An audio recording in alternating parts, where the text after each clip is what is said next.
Hello everyone, good morning. তো আজকে সকালবেলা স্নান করে চলে এসেছিলাম মন্দিরে, আর আজকে ছিল মহাসপ্তমী।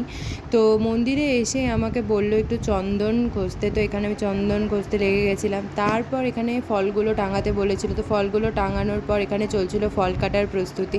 আর এই মাটির হাঁড়িগুলো আমাকে রাখতে বলেছিল। তারপর এই দেখো এখানে ফল কাটাও হয়ে গেছে। তার আমি বসে বসে খাচ্ছিলাম এখানে লাল চা খেয়ে এখানে ঠাকুর দাদুকে দেখছিলাম, যে শাড়িগুলো মায়ের জন্য আনা হয় প্রতিবার, সেই শাড়িগুলোই দিচ্ছিল দুই ঠাকুর দাদু মিলে। তারপর ঘট ভরানোর যে নিয়মটা ছিল, সেই নিয়মের জন্য আমরা যাই আমাদেরই পুকুর ঘাটে।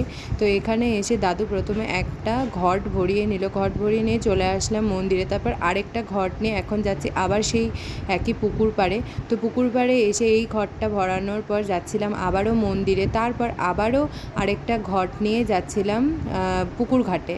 তো তারপর মন্দিরে এসে আমাকে বলল এই ফলগুলো সব পাষাণগুলোতে দিয়ে দিতাম, তো আমি সেই মতোই দিয়ে দিচ্ছিলাম। তারপর এই দেখো সব কমপ্লিট হয়ে যায়। আর তারপর মন্দিরে দেখি যে দাদু এখানে কোনো কাজ করছে, মানে মায়েরই কিছু কাজ। তারপর কলা বউ স্নানের জন্য আমরা যাচ্ছিলাম পুকুর ঘাটে, আর এখানে দুই দাদু মিলে প্রস্তুতি নিচ্ছিল কলা বউকে স্নান করানো। তারপর ফাইনালি শুরু হয় কলা বউকে স্নান করানো।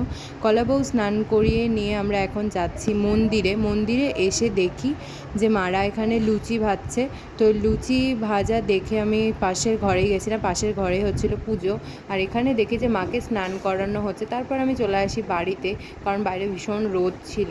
তো তোমাদের সপ্তমী পুজো কেমন কাটলো অবশ্যই কিন্তু কমেন্ট করে জানিও।